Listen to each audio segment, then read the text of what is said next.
Hello everyone, this is 10X Generation and this is my road to $1 billion.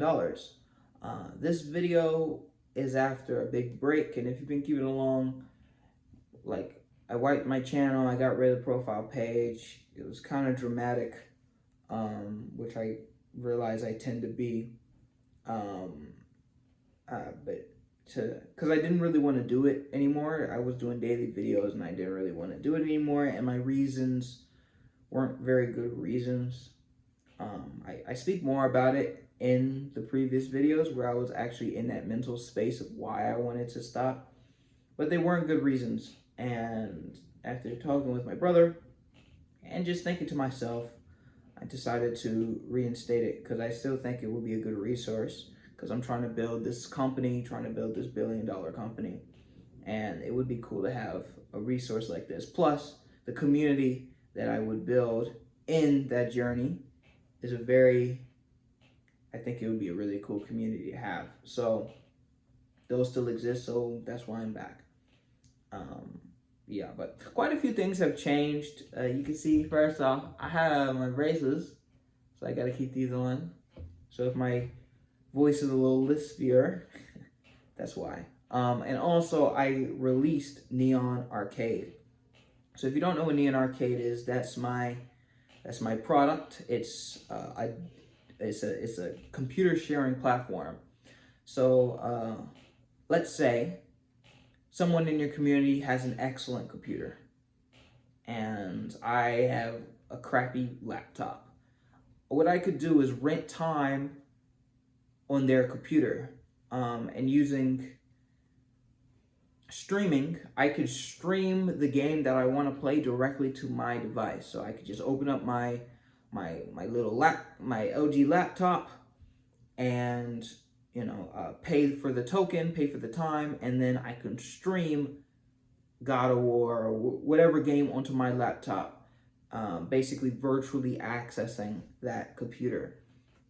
And I think this would be an excellent resource for those who cannot afford these crazy prices for some of this hardware. And I think it can be extrapolated to other things as well. But that's what I released. You can check it out, neonarcade.app. It's live now, and I'm having a difficult time getting people to start using it. Yeah, also I want to touch on this.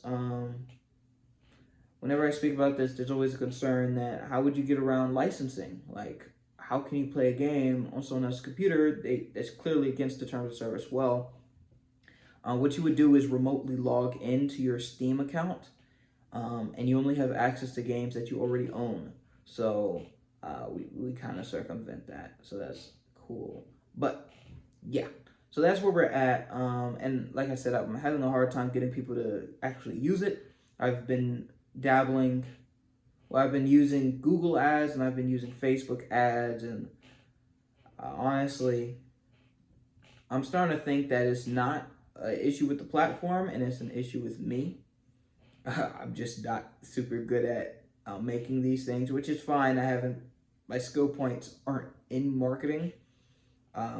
So yeah, I'm just testing out stuff, making creatives and all this, and yeah, I'm trying to get this thing to work. I think I've been running it for maybe about a week now. I spent quite a bit of money. Not an insane amount of money, but a good amount of money.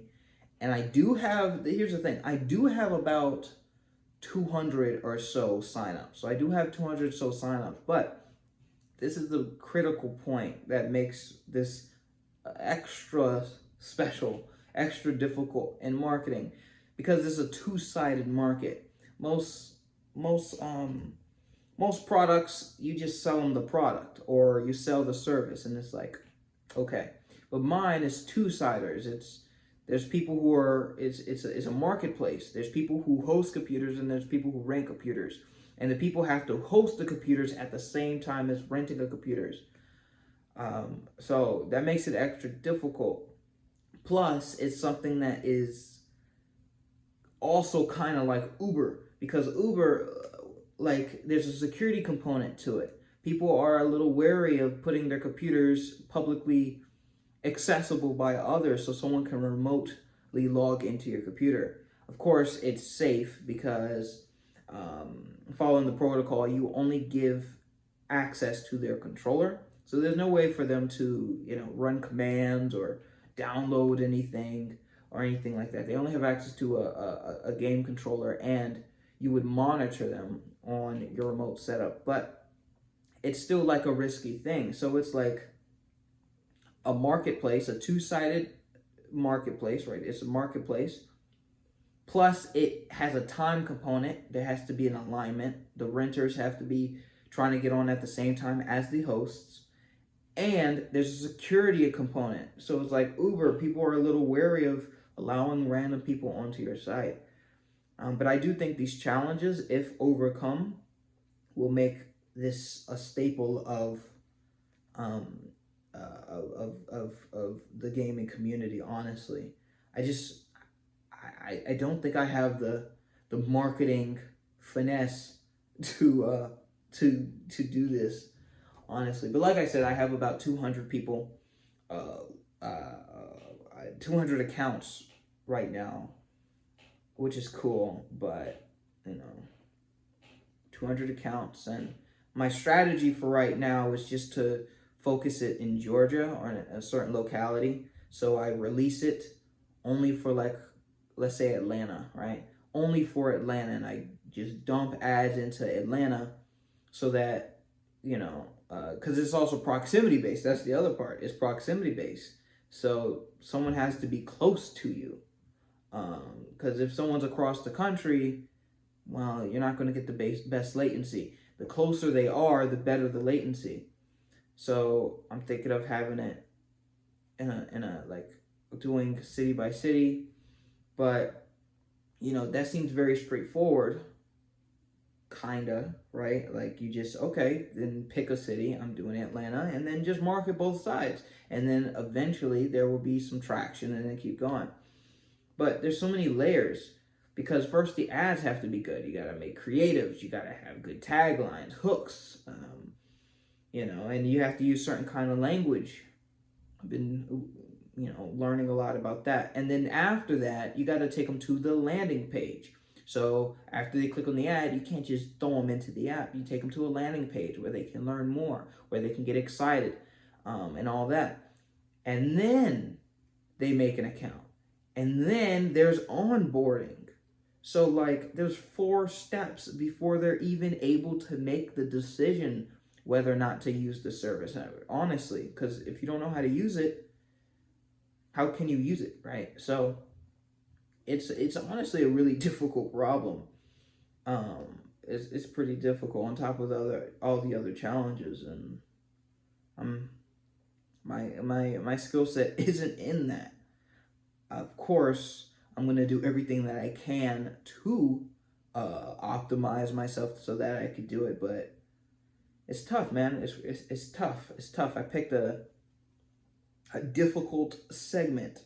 I didn't realize the difficulty, but yeah, it's going to be a little difficult, but that's okay. That's okay. I like the challenge. Yeah. So that's where I'm at right now. And part of my marketing strategy, honestly, is incorporating this YouTube channel, being completely transparent. The kinds of people who are going to watch videos like this probably have an entrepreneurial type mindset and would likely host their computers, but the chances of them being in Atlanta or Georgia or whatever locality I choose is pretty low. So yeah. And then social media marketing, there's that, so that I don't have to pay money. But the issue with social media marketing is, again, it's a wide net, right? It's wide net. When you post on social media, anybody can see it. Of course, you can target based on interests, but you need that locality. And plus, I don't really care for social media that much. Like, I don't like TikTok. I don't like Instagram. I like it more than TikTok, but I don't like being on it and creating content for it constantly.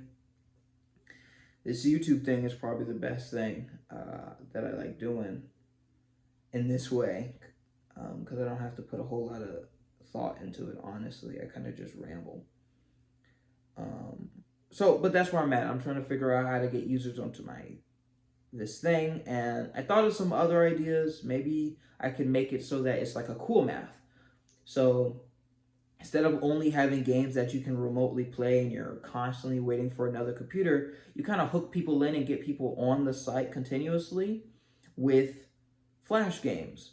So I just, because you could just download Flash games and then upload them to your website, and then if you have a big compilation of them, put in a search bar, you can make your own cool math, and it would blow up. I mean, it wouldn't blow up, but it would be attractive simply because I wouldn't put ads, because that's not my monetization strategy. My monetization strategy is, of course, the hosting computers. So I can get people in it if I do that. But the problem, this is the problem, is if I do, let's say I do have a whole lot of people on my website. But actually, if I do have a lot of people on my website,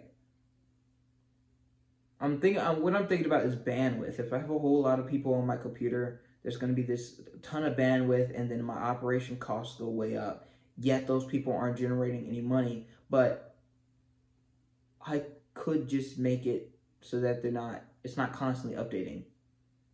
So they're not taking any extra additional bandwidth. Like, it's not maintaining any kind of crazy connection. I'm gonna actually have to do more research on web server stuff, but to know if that's true. But that's actually a decent idea, like a little cool math to get people in, and then I could just go ham on advertising, hosting your computer, and renting a computer out.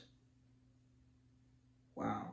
Yeah, I thought about this. I don't know why I thought it was such a terrible idea. That's a decent idea. More stuff I gotta code, though. I think that's actually a plan, though. I think I'm gonna do that. So to reiterate for myself, the problem is that this market is very hard. It's a difficult market.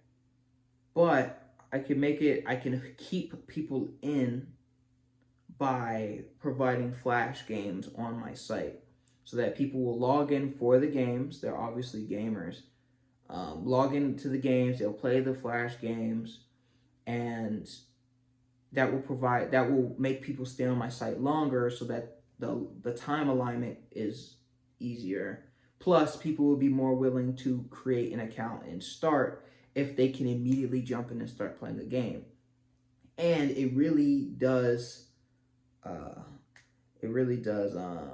live up to the name Neon Arcade.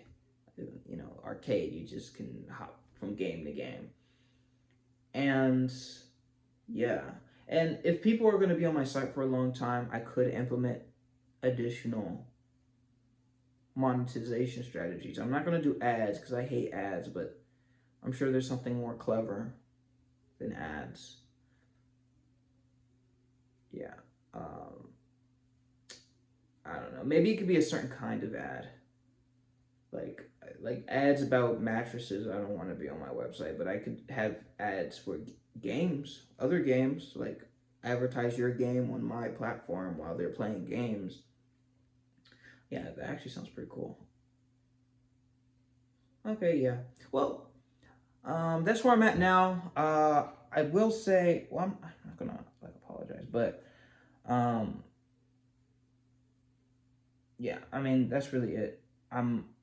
You can probably tell I'm a little rusty at this, like these update stuff. I think I'm kind of rusty because I haven't done it in a little while. I'll get better through time, but I do want to touch on some health stuff that I've been doing. So I have been going to the gym very consistently, and I'm really starting to see results. The gym is like a staple of my life now. Like, yeah, got that, and also in 2 days I'm gonna be getting an at-home treadmill, so I can use some of my excess mental energy and just walk it off, and hopefully that will have some benefits. Yeah, hopefully I have some benefits with overthinking and stressing out, and yeah.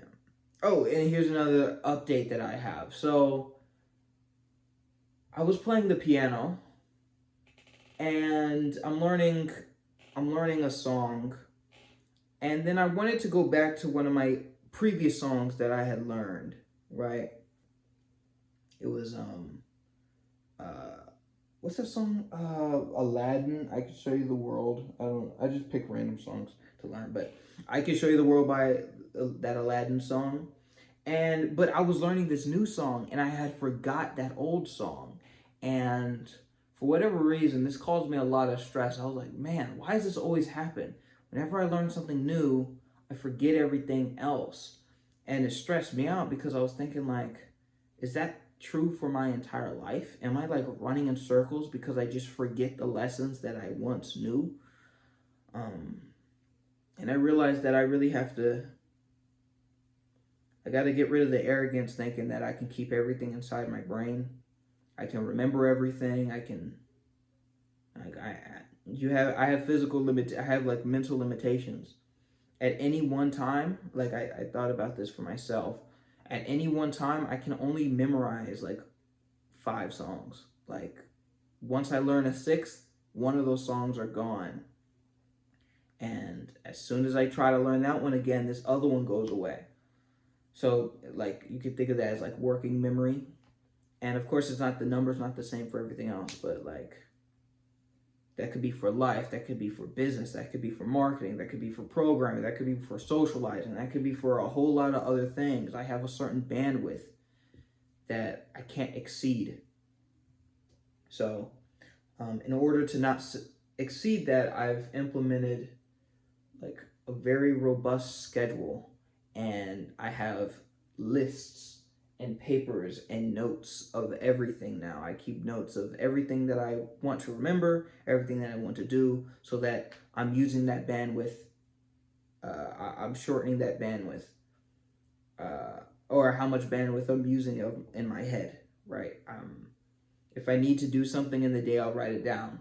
It seems so simple, so obvious, but it's something that I've refused to do because I felt like I was better and I didn't need to do it. And that's why I always hated schedules, because I was like, what do I need a schedule to tell? What do I need a piece of paper to tell me what to do? I'll just do it.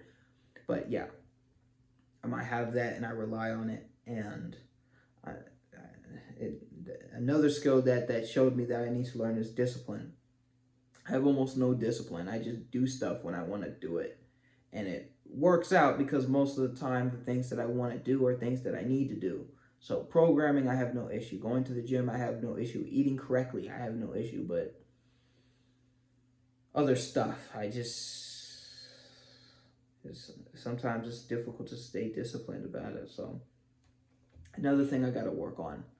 But yeah, that's my ramble for today. I don't know if I'm going to do these every single day. I think that's part of the reason why I didn't really get burnt out before, but why I wanted to stop before, because I was doing it every day and I kind of felt like I wasn't making any progress, and every single day I was just saying, oh, more work. We're going to get it out eventually. It's going to get out eventually. And sometimes I don't need to give an update. Sometimes there is no update. Maybe that day I just sat down and programmed like I did the day before or the weeks before. So I don't know if it's going to be an everyday thing.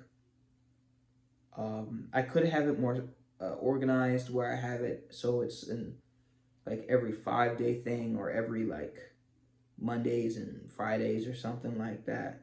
So I have a compiled list of everything that I did. Something like that. But yeah, that's really it. So thank you so much for watching. This is 10X Generation, and I'll talk to you guys next time.